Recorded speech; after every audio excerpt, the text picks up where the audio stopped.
Welcome back to Callahan's Corner. We got some questions, answer them live right here on Facebook.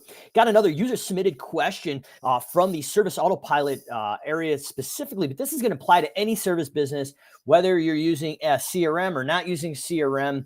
But right now, I think that this is probably the most important thing that business owners should be delegating, or if they don't have a team, they need to be looking at this on a daily basis. And what I mean by delegating is I'm going to show you some of the manual or automated reports we may want to be using, but the business owner should be taking time each day, blocking it out as strategic time each day to make sure they are hitting their numbers on point. So I've had more than a few Simple Growth clients call me in the last few days here, almost in a mid-part panic here, mid-season panic, or beginning of the season panic, depending where they're at. But they're not making the money they thought they would be. They are cash flow basically short. And I think the main thing here is we need to see if we are actually being efficient in the field and creating accountability for our team. And this is how we're going to do it here. So usual fashion, I'm going to open up the screen and show you exactly what we're looking at here. So as we open this up, we're going to go into Service Autopilot. And when we're in Service Autopilot, I think this is the biggest point of confusion for most folks. So once again, the business owner should be looking at this on a daily basis. And it is extremely important. Now, there is two different things we're looking at here. We're looking at direct labor, which is actually on site. And we have indirect labor, which is the non-billable drive time, shop time. If the guys are screwing off and having cigarette breaks behind the scenes, you don't know. That's indirect time. So we want to look at both of these here. So if we've gone in and set up our pricing matrices appropriately inside Service Autopilot, we're going to be counting for our break-even point. And our break-even point is what it costs us per man hour before we make a profit. So if we charge $100 an hour, and for round math, we charge $50 an hour, the difference between $150 is $50 bottom line net profit. Now, obviously, that's not what we're looking for. Ideally, it'd be great, but we're not going to see that in a landscape maintenance company. But the idea is when we set up the pricing matrices, to put context to this, is we want to have our break-even number built into our finances and how we're building this out. And the reason why we want that break-even is it's going to fully recover all your overhead. So what that's going to do is, say, from shop time to shop time, there's a non-billable percentage. So let's say, for round numbers, 20% of our time on average last year was non-billable time. Well, we've gone into this year and set up our break-even number. Long as our non-billable percentage doesn't go up beyond 20%, but it stays consistent, we have recovered the average overhead non-billable drive time. So in that $50 an hour break-even example, if that was an actual company, that was their break-even, and we went through this process going into this year, that $50 covers a 20% non-billable time. So what we're going to do is on a daily basis, we're going to go into Service Autopilot. We're going to go into resources.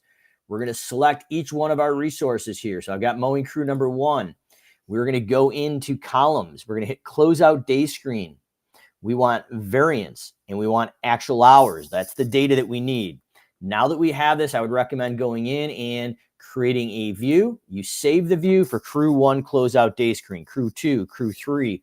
Now you have all the settings the way you want it. This is how I want this set up right now. So this is crew 1. First thing I'm doing is going through, hopefully an admin's doing this, start and stop times. Do they make sense? Are they accurate? Yes, they look okay. Do I have a budgeted time for every job? Yes. Those budgeted times should be based on your hourly revenue goal.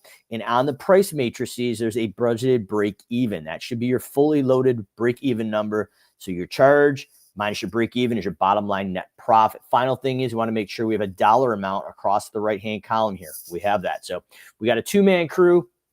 We budgeted 21.59 man hours fictitiously here. We've generated $1,189. So that is the budgeted time in a dollar amount. You'll see actual is 11.32 here. So these guys crushed it fictitiously here. It's in the middle of July. It wouldn't surprise me. In the green here, this is how much time they beat the budgeted hours by. The variance, if it's red, they missed it.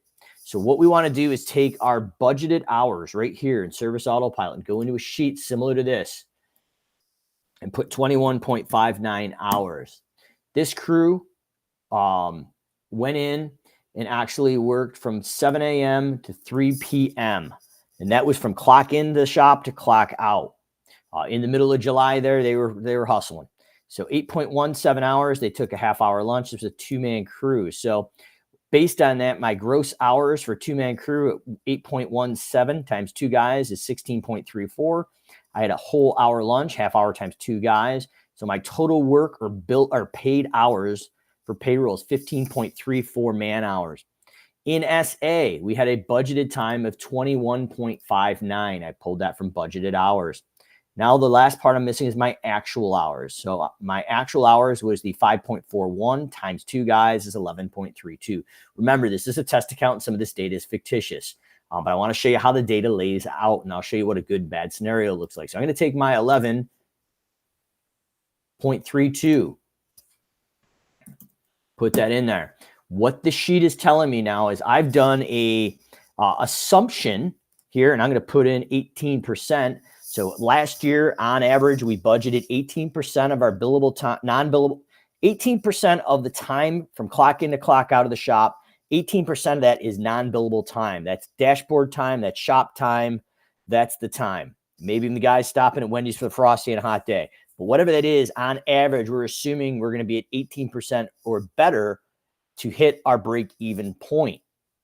So what I can see from this data, and this is why it's so important to track this, is we can go in and see our non-billable percentage now is at 26%. Our goal was 18%, and our non-billable plus or minus is I'm actually 8% higher on my non-billable time. So I'm actually 8% worse than I should be. So that's the main thing. We want to make sure that non-billable stays within the percentage range. The other thing we're looking at here is our budget versus actual. So obviously I'm going to true this up a little bit just so we can see what it would actually look like. So let's say the actual hours with real data and service autopilot came out to be 20 hours. So maybe they worked from 8 to 5 p.m. and that gave me a 10-hour day. And that was my actual hours in SA. So actually let's make this 21. So if I pulled in and actual hours up here was 21, I budgeted 21.59. That's probably what you're going to see a little more realistically.